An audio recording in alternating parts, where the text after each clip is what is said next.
여러분들 한 주간 주님의 은혜 가운데 잘 지냈습니까? 날씨가 참으로 이제 포근해져서 봄이 완연해진 것 같습니다. 벚꽃도 많이 피고 개나리도 피고 참 꽃이 많이 피는 이 계절에 주님의 은혜 가운데 여러분들 심령 속에 충만한 하나님의 말씀의 은혜로 꽃피우는 그러한 귀한 그런 은혜의 시간 되길 진심으로 바랍니다. 오늘은 그 요한복음 2장 13절에서 22절에 있는 말씀을 통해서 함께 은혜를 나누길 원합니다. 요한복음 2장 13절에서 22절에 있는 말씀을 먼저 봉독하겠습니다.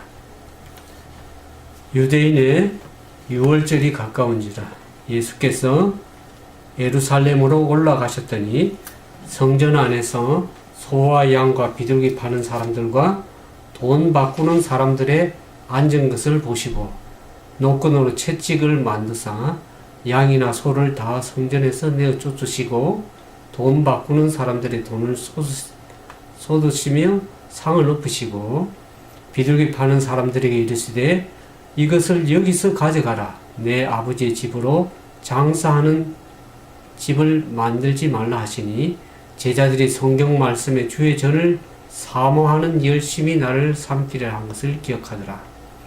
이에 유대인들이 대답하여 예수께 말하기를 내가 이런 일을 행하니 무슨 표적을 우리에게 보이겠느냐. 예수께서 대답하여 가라사대 내가 이 성전을 헐라 내가 사흘 동안에 일으키리라. 유대인들이 가로되 이 성전은 46년 동안의 지었거늘 내가 3일 동안 일으키겠느냐 하더라. 그러나 예수는 성전된 자기 육체를 가리켜 말씀하신 것이라. 죽은 자 가운데서 살아나신 후에야 제자들이 이 말씀하신 것을 기억하고 성경과 예수의 하신 말씀을 믿었더라. 오늘 예수님께서 공생애 하는 동안에 유월절을 3번을 보냈습니다. 그 첫 번째 유월절을 예수님께서 예루살렘 성전에 올라가셔서 그 성전을 정결케 하신 그 사건을 오늘 이 요한복음 2장 13절에서 22절에 보게 됩니다. 그 예수님께서 성전을 정결케 하신 그 사건을 통해서 오늘 우리가 한 몇 가지로 생각해 보도록 하기를 원합니다. 첫 번째로 우리가 생각해 보자 하는 그 내용은 성전의 참된 의미와 그 본래 그 역할이 무엇인가에 대한 것을 우리가 한번 생각해 보기를 원합니다. 우리가 만일 성전이라 그렇게 생각하면 하나의 교회 건물을 생각하게 되지만 원래 교회는 하나의 건물이 아니라 사람을 가르쳐서 교회라고 하는 것을 여러분들 들어보셨으리라 생각이 들어집니다. 건물은 하나의 예배 장소요, 올라 말하면 강당, 오디토리움, 그러니까 예배드리는 하나의 장소라는 것을 생각해 볼 수 있습니다. 시대 선망에 보니까 하나님께서 임재하시는 장소로 건축된 성전은 이스라엘과 세상을 위하여 실물 교훈이 되도록 교훈하셨다 그랬습니다.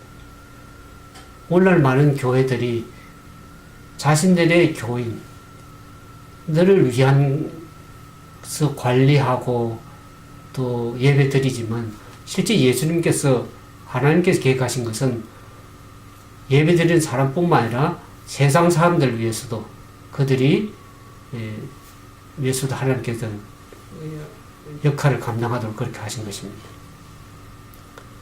원래 교회는 성경이 말씀하신 것처럼 만민이 기도하는 집이다 그랬습니다. 근데 그 만민이 기도하는 집을 강도의 구렬로 바꾸고 또 시장판으로 만들었습니다. 이스라엘 유대인들이. 오늘날도 많은 교회들이 교회 본래의 참된 의미와 역할을 해서 많이 벗어난 것을 보게 됩니다. 오늘날 우리가 요한복음 2장에 보는 것처럼 많이 물질주의 되고 상업주의가 된 것을 보게 됩니다. 그야말로 건물만 크게 짓는, 그래서 오늘날 보면 한국도 그렇지만 미국에서도 교회 건물을 너무나 크게 지어서 결국에 그것을 감당하지 못하고 부도가 나고 교회가 매각되어야 될 그러한 여러 교회의 모습들을 보게 됩니다. 원래 교회는 가정에서 예배 드리지 않습니까? 우리가 사도행전 보는 것처럼. 그리고 형편이 더 나아지면 또 렌트를 할 수 있고, 더 나아지면 교회 건물을 구입할 수 있겠지만은 어떤 건물에 집중돼서 옛날 유대인들이 그 화려한 성전에 저들의 마음을 뒀습니다. 본래 성전의 의미가 뭡니까? 하나님께서는 영혼을 구원하고자 하는 그러한 의미에서 교회가 사명을 감당하고 전도와 선교의 사명을 감당하는 것이 교회의 역할, 본래의 역할입니다. 그러나 오늘날 보면 너무나 건물 중심, 물질주의가 돼서 건물을 크게 지어서 그것이 마냥 크게 지으면 영혼들이 많이 올 것처럼 생각하지만 숫자가 문제가 아니라 그들의 성전이 진정으로 예수님과 함께 계시는 본래 사명을 잘 감당하게 되는 그런 교회가 되어야 될 것입니다. 제가 한 장로교회에 나가셔서 지금 교회를 나가지 않는 분이 저한테 그런 얘기를 했습니다. 교회 건물을 크게 져서 헌금을 엄청나게 하도록 하고 또 많은 사람들이 예배를 끝나고 와서 교제하는 시간에 어떻게 합니까? 서로의 명함을 돌리기에 바쁘다는 겁니다. 서로 비즈니스 하는 교회가 하나의 상업주의가 되었습니다. 그래서 어떤 사람은 심지어 왜 한 교회만 나갔냐? 여러 교회 가서 명함을 돌리면 더 자기 비즈니스를 잘할 수 있는데 교회를 교회 사명으로 감당하지 못하고 하나의 장사꾼으로 만든 오늘 성경에 요한복음 2장에 보는 것처럼 소나 양이나 비둘기를 파는 그 행위들 돈을 바꾸는 그러한 물질주의가 오늘날 교회에 편만해 있기 때문에 예수님께서 아마 오늘날 이 시대의 교회를 보시고 예수님께 분노하셔서 상을 엎으실 수도 있는 상황이 될 것입니다. 교회가 진정으로 참된 계획을 이루고 참된 부흥을 이루려고 그러면 어떻게 됩니까? 교회 본래 사명으로 돌아가야 될 것입니다.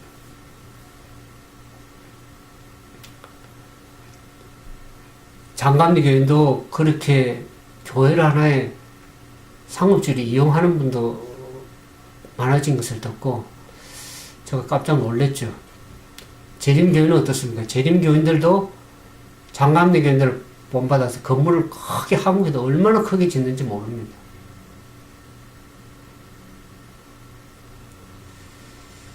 건물 치작에 열심을 내기보다는 오늘 예수님께서 말씀하신 주의 전에 대한 열심,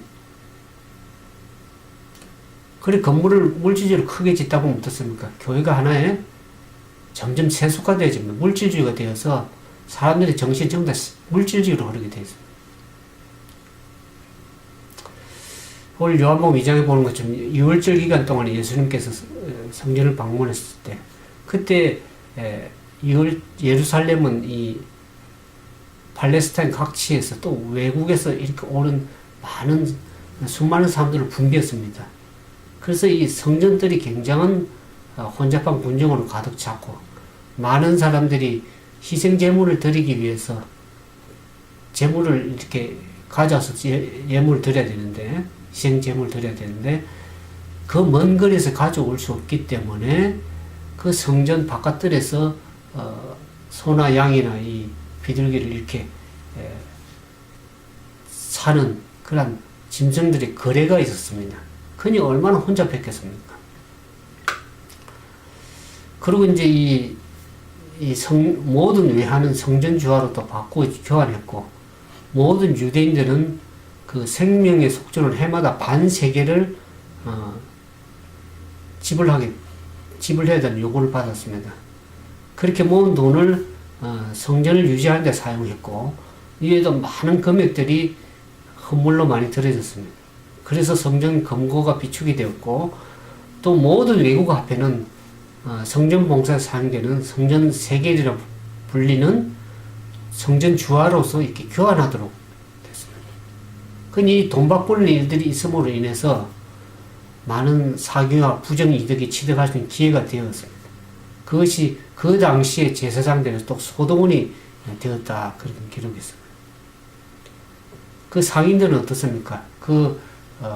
짐승들을 거래하고 돈으로 바꾸면서 비싼 가격으로 그런 소나장들을 팔고 그 이득금을 그 제사장들과 관원들과 나누어 가졌다 그랬습니다.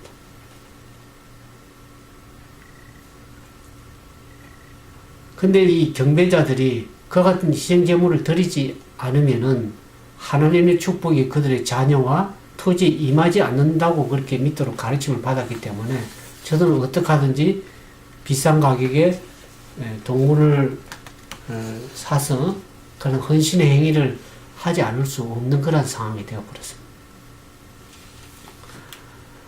6월절에 그 수많은 희생 제물이 들어지면서 성전에 매매하는 일들이 대대적으로 행해지니까 얼마나 혼란했겠습니까?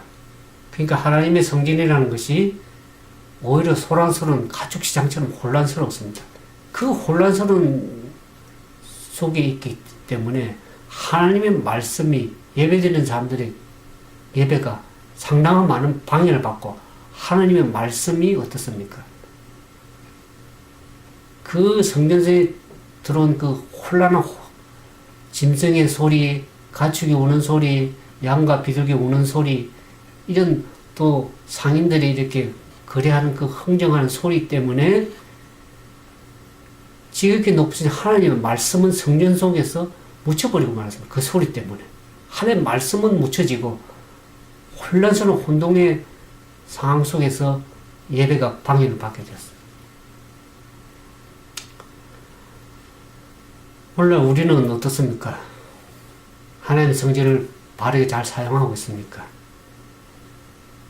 자신의 이기적 목적을 위해서 잘못 성전을 오용하고 남용하는 그런 일들은 있지는 않습니까? 오늘 교회가 영혼을 구원하고 전도와 선교 사명을 제대로 감당하는 그런 하나님의 본래 사명으로 돌아가서 진정으로 주님께서 원하시는 그러한 교회의 본래 모습이 되길 진심으로 바랍니다. 두 번째로 보면 이 고린도전서 3장 16절에서 17절에 보는 것처럼 너희가 하나님의 성전인 것과 하나님의 성령이 너희 안에 거하시는 것을 알지 못하느냐 그랬습니다.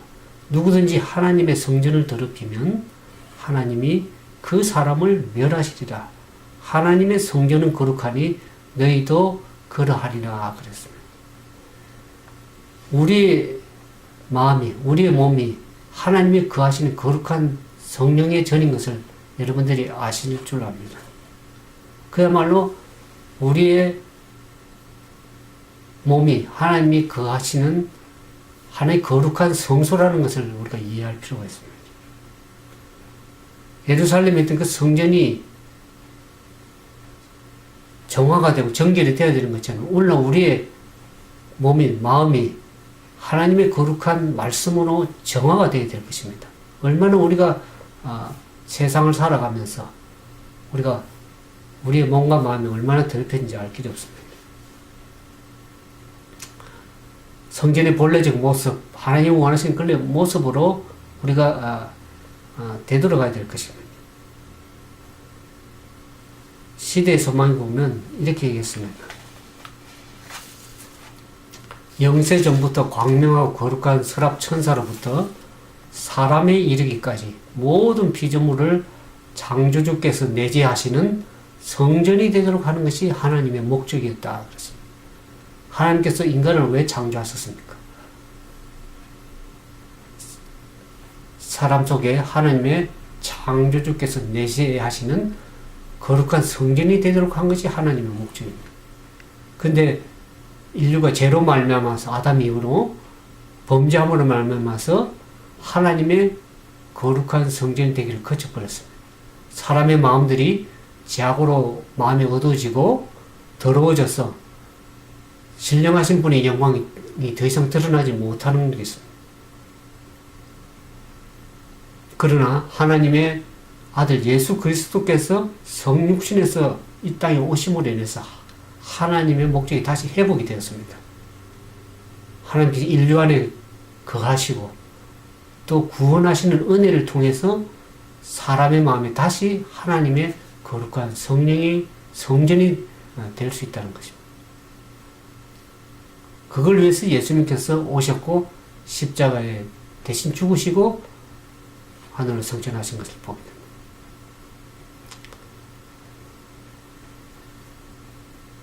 오늘 과거의 이 예루살렘의 이 성전이 어떻습니까?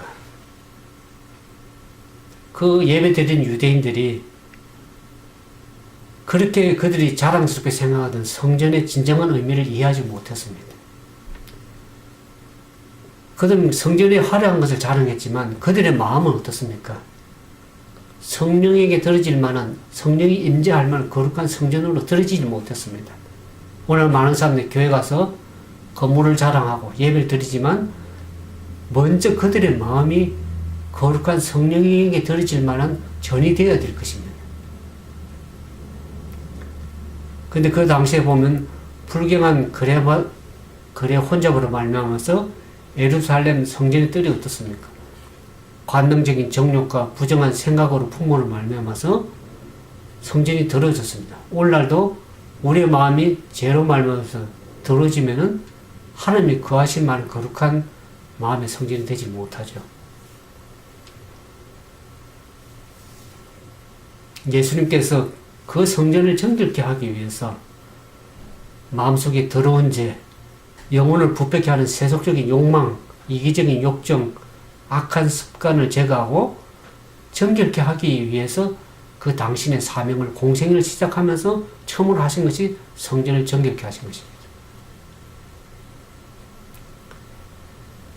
근데 어떤 사람도, 어떠한 마음도 그 마음을 점령하고 있는 악한 세력을 스스로 악한 세력들을 쫓아낼 수가 없습니다. 오직 예수 그리스도께서만이 그 영혼의 성전을 정결케 하실 수 있습니다. 그러나 예수님께서는 강제로 그렇게 하시지 않습니다. 예수님께서 공생이 시작하시면서 성전에 들어가셨지만 오늘날 마지막 시를 살아간 저와 여러분은 예수님께 강제로 들어오시지 않습니다. 우리가 우리의 마음에 온갖 더러운 것들을 치우고 진정으로 주님을 받아들이고자 하는 그 마음이 있지 않으면 예수님께서 강제적으로 들어오시지 않습니다. 우리가 마음을 열고 주님을 받아들이길 열면 어떻게 생각하십니까? 계시록 3장 20절에 볼지어다 내가 문 밖에 서서 두드리노니 누구든지 내 음성을 듣고 문을 열면 내가 그에게로 들어가리라 그렇게 말씀하십니다.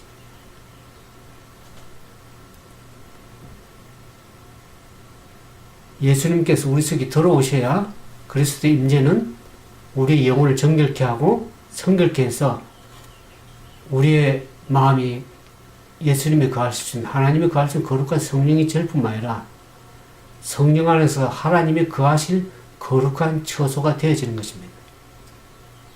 예수님이 우리 속에 들어오셔야만이 우리가 정결케 되어서 죄가 물러가고 이기심이 떠나가고 진정으로 우리 속에 거룩한 성령이 거하실 만한 처소가 된다는 것입니다.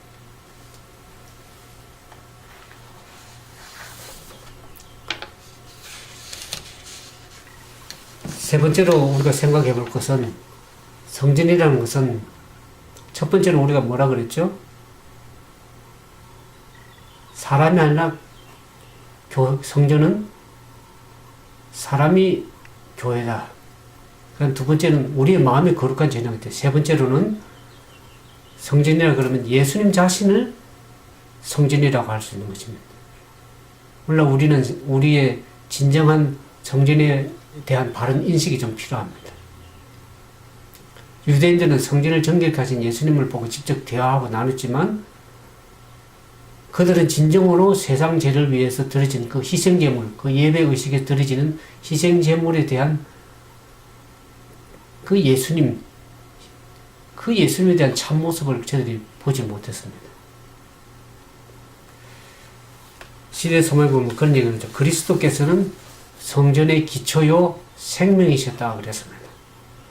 성전의 봉사는 하나님의 아들의 희생을 상징했다. 그래서 포상했다. 제사장직은 그리스도의 중보적 성격과 사업을 나타내기 위해서 제정되었다. 희생제도의 전체적인 계획은 세상에 구속하기 위한 구주께서 죽으실 것을 예표하셨다. 그래서 그 성전이라는 것은 건물만 얘기하는 것이 아니라 예수님 자신을 가르치는 것입니다. 그 안에서 이루어지는 모든 봉사, 그것은 예수님의 희생을 나타내고 오늘날 목회직 하는 그 제사장직의 의미는 그리스도께서 죄를 위해서 중보하시고 하는 그런 모든 희생제도, 그 예수님 자신을 가르친다는 것을 우리가 의미를 반드시 깨닫고 목회자는 그렇게 해야 되고, 예배드린 사람들도 예수님을 생각하면서 예수님의 희생을 반드시 깨닫고 그 의식과 성전을 바르게 이해하고 깨달아야 될 것이라고 생각이 들었죠. 그 당시 모든 제사 제도가 그 성전에 들어진 모든 의식이 그리스도를 상징하는 것입니다. 그리스도를 떠나서는 아무런 가치가 없는 것입니다. 유대인들이 예수 그리스도 십자가에 죽게 넘겨줌으로 인해서 그들은 최종적으로 예수님을 거절했습니다.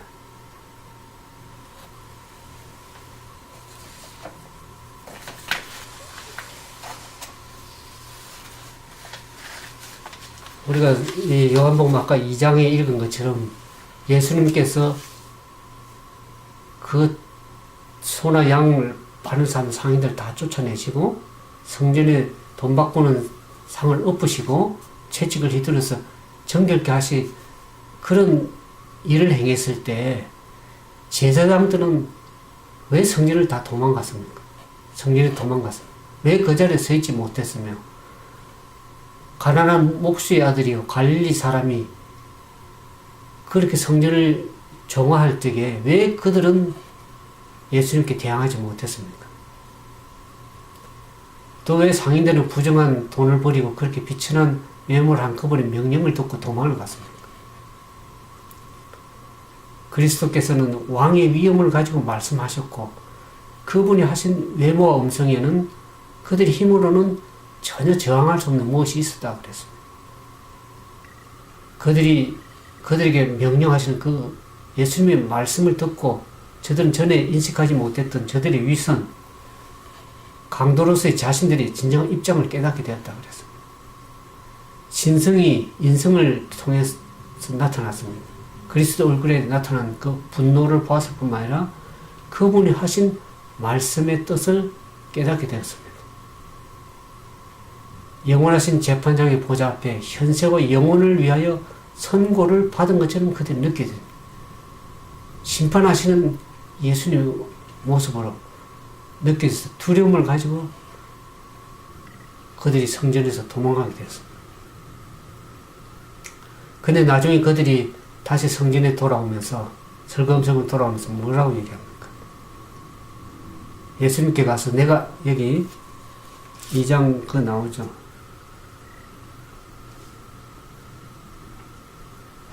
이 장 18절에 이에 유대인들이 대답하여 예수께 말하기를 내가 이런 일을 행하니 무슨 표적을 우리에게 보이겠느냐 그랬습니다. 그 표적을 요구할 때 예수님께서 한 비유로 대답을 하셨죠. 저들의 악의를 알았습니다. 저들의 악한 의도를 알고 그 악한 의도가 어디까지 끌고 갈 것을 알았습니다. 예수님께서 십자가에 죽음으로 내어줄 것, 예수님을 죽이고자 하는 그러한 악의를 가지고 있는 것을 저들이 알았습니다. 예수님께서 알았습니다. 그때 예수님께서 무슨 얘기를 했습니까? 내가 이 성전을 헐라 내가 사흘 동안에 일으키라 그렇게 말씀하셨습니다.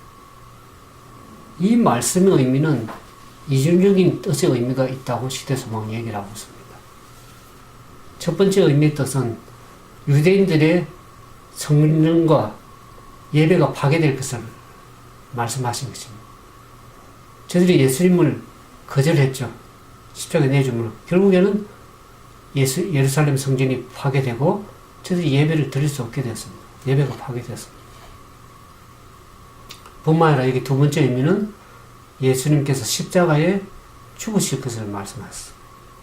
당신의 몸인 성전이 파괴될 것을 언급하신 것입니다.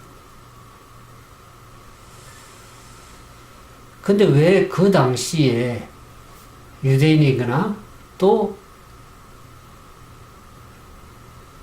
예수님의 제자들에게 왜 자기의 몸이 거룩한 성전이고 그 당신의 몸인 성전이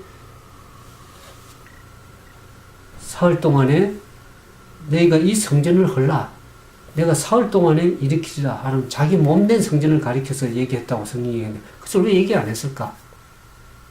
거기는 시대소망 이렇게 얘기를 하고 있습니다. 불신하는 유대인, 심지어 당신의 제자들에까지 이때 당신의 말을 깨닫도록 의도하지 않으셨다 그랬습니다. 제자들에게 왜 이 말씀을 하지 않았는가? 예수님께서 그렇게 얘기하면 예수님께서 어떻게 고난당하실 것을 그들이 알게 되고 그들이 쓰라린 그 슬픔을 저들에게 미리 안겨주고자 하지 않았던 것입니다. 우리가 이 22절에 보면 어떻습니까? 죽은 자 가운데서 살아나신 후에 제자들이 이 말씀하신 것을 기억하고 성경과 예수의 하신 말씀을 믿었더라 그랬어요. 예수님께서 십자가에 죽으시고 부활하신 이후에야 그 예수님이 말씀하신 그 성전을 헐라 내가 사흘 동안 일으키려고 하는 그 예수님의 말씀이 십자가에 죽으시고 부활하실 것을 그때야 예수님의 말씀과 예수님에 대해서 믿게 된 것입니다. 아마 그 전에 얘기했더라면 그런 용기보다는 오히려 저들에게 지나친 슬픔을 안겨줄 것이기 때문에 예수님께서는 그렇게 말씀을 하지 않았다 그랬습니다. 유대인들에게는 왜 그런 말씀을 설명하지 않았을까? 오히려 미리 말씀을 하면 유대인들이 어떠세요? 당신의 말씀, 그 원수들이 그 예수님의 말씀을 곡해하고 예수님을 거절하는 데 쓰일 것을 주님이 아셨습니다. 예수님께서 신문을 받으실 때 그 예수님께서 하신 그 말씀을 꼬투리 잡고 그것을 고소의 재료로, 고소할 내용의 재료로 삼으실 것을 아셨고 또 갈바리의 십자가에 죽으실 때 그 십자가에서 어떻습니까? 예수님에 대한 조롱거리로 사용될 것을 주님이 아셨기 때문에 당신의 몸된 성전을 자기의 몸이 흘러 그리고 사흘 동안 일으키라고 하는 그 말씀을 자기 몸된 성전 말씀을 하시지 않은 것입니다.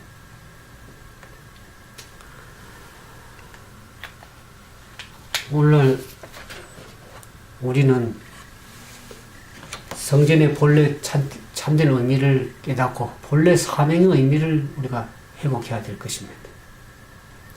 여기 히브리서 4장 14절 16절을 보면 이와 같은 얘기가 있습니다. 그러므로 우리에게 큰 대제사장이 있으니 곧 하나님의 아들 예수시라. 우리가 믿는 도리를 굳게 잡을지어다. 우리에게 있는 대제사장은 우리의 연약함을 체휼하지 아니하는 자가 아니요 모든 일에 우리와 같이 한결같이 시험을 받은 자로 돼 죄는 없으시니라. 그러므로 우리가 긍휼하심을 받고 때를 따라 돕는 은혜를 얻기 위하여 은혜의 보좌 앞에 담대히 나갈 것이다. 그랬습니다.